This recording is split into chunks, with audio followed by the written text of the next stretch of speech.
Welcome to Fix It in the Mix. I'm Chris. In this episode, we're going to be taking a look at Dave Gilmour's brand new live album, Live at Pompeii. Let's dive into it.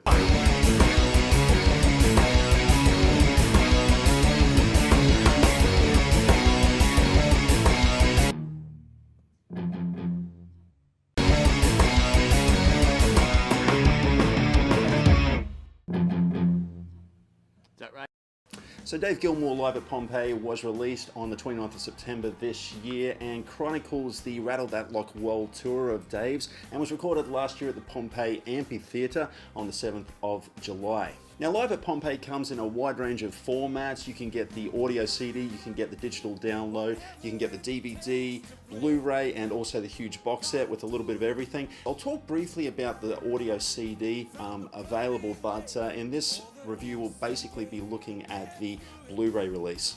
Now, there's a really great set list on Live at Pompeii. There's really no duds here. There's a really good balance of Dave Gilmour's solo material as well as plenty of those Pink Floyd classics that I think a lot of his fans are going to want to hear at a Dave Gilmour show. So it's roughly about 50-50, and it may have even been a nod towards the fact that Pink Floyd did play at the Pompeii Amphitheater back in 1971 as well. So I think Dave really understands that Pink Floyd tracks are really an important part of his career. Every performance on this release is absolutely a standout, but if I had to pick some of my favorites, it would be The Great Gig in the Sky, it would be Run Like Hell, and also Rattle That Lock, which in my opinion, some of these performances really do rival the originals, which I know is saying quite a bit, but the performances are absolutely fantastic. Dave has really assembled a magnificent lineup of talented musicians. These guys are absolutely top-notch, and you've really got to understand that these guys and Dave himself come from an era of musicianship where it wasn't always about fixing it with computers. It was more about delivering a really great performance, and these guys really know their instruments inside out. The band are really invested, and they're not just there for a paycheck, and Dave really makes sure that each member on stage really does get a time to shine throughout the show. It wasn't just all about Dave, but of course we are all there to see the man, Dave Gilmour himself. What can I say? This man really needs no introduction. To me, he's musical royalty. He's a legend, and he is a very big inspiration on my music career. I think for any guitarist that's tried to deliver a classic guitar solo as part of their music will draw on Dave Gilmour's influence in some way.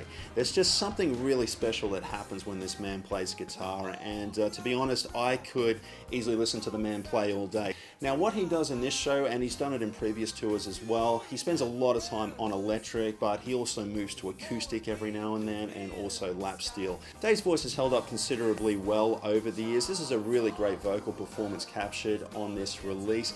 As with age, what's happening now is that on some of those tracks where he does get to utilize his lower register, there is a really nice baritone-like quality coming into his voice, but what I really love is that he's really kept his upper register, and on songs like Comfortably Numb, where he has this really dreamlike quality to his voice, he still kept that intact. So it's a really great vocal performance here, and I'm really impressed that they didn't try to auto-tune any vocals. So where he wavers a little bit on a note here and there, they've kept that in, and it is absolutely glorious.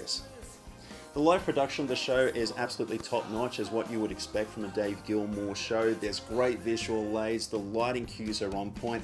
Just check out Run Like Hell and you'll see exactly what I mean. The lighting is absolutely phenomenal. I really go for live shows more for the people on the stage. I go for the performances, I go for the people, and I find that things like lighting, stage design, visual aids, things like that, they're really all supporting players for a show. And what I'm really impressed with is the fact that these things are not distracting from the performance, and it's a really good balance throughout this show. The concert footage was directed by Gavin Elder, who has done an absolutely remarkable job capturing this performance, and the atmosphere of the show is completely kept in check.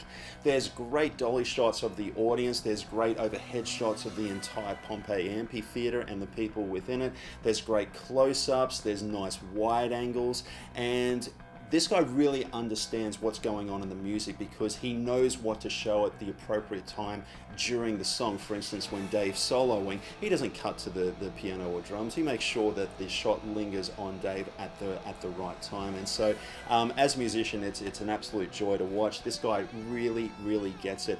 And what I absolutely loved is the fact that the editing is right on point. This guy is not afraid to spend 5 or 6 seconds on one particular thing at one time. Some modern releases of this Millennium concert footage has lent itself to more of a cookie cutter style of editing where it's 2 to 3 seconds and no longer on one particular shot, and you get about 20 minutes in and you're completely exhausted from watching it because you can't see what's going on. Not here. The mix was produced by Dave Gilmour and Andy Jackson, and these guys really know what they're doing when it comes to making a great cohesive mix that works. The mix is top notch. There's great separation between all the instruments. There's not an overuse of compression going on in the mastering stage here. I could hear everything really clearly, and because some of these songs really lend itself to peaks and valleys, it's so great that they haven't gone overboard with the compression. It's a really tight mix. Now, this is going for the 5.1 surround sound that came with the Blu-ray, which obviously I've checked out the entire concert in that mix. I've only heard some songs off the audio CD in the 2-channel stereo mix, but again, much the same is actually gone across into the audio CD. It's a very, very cool mix and it works. I've really only got a couple of nitpicks, and it's such a shame when I'm talking about a Dave Gilmour release that I would get into nitpicks, but it's unavoidable. One of the things that really did bug me while I was watching this show, and it's got nothing to do with the production of this release or anybody on stage, it really comes down to the audience being on their phones.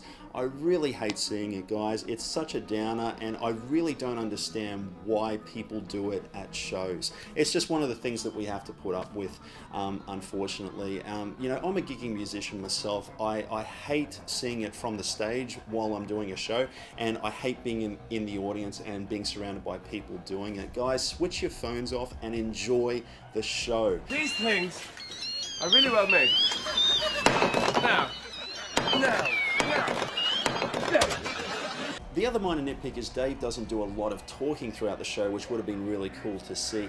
He does talk to the audience a little bit, but I think it was a conscious decision on his behalf to let the music do more of the talking. And that may have also been down to the location of where they were filming at the Pompeii Amphitheater as well. Now, the release does come with a few bonus features. You get a 24-page booklet, which I enjoyed flicking through while I was watching the show, and you also get a documentary on Pompeii, which is really interesting to see the history behind this particular location.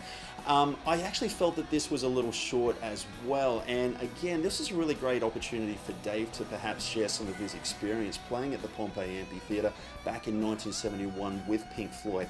I mean, I can tell you guys from experience, as a gigging musician, there is always a story behind every gig that you play, and on a site like Pompeii, I would have felt that Dave would have had something to share during this documentary. But apart from those couple of nitpicks, guys, the release is absolutely fantastic. I can't wait to watch and listen to this show again, and Dave Gilmour live at Pompeii easily gets an A. Guys, thanks so much as always for watching. Hope you enjoyed that review. If you did, don't forget to like and subscribe, and let me know in the comments below what you thought of this release and perhaps what your favorite Dave Gilmour / Pink Floyd song is. I love hearing from you guys. There's more reviews on the way, including Iron Maiden's brand new live album, which is coming out very shortly, as well as a live stream, so I can't wait to review that one. Until next time, guys, don't forget, support the artists, buy the music. Rock on.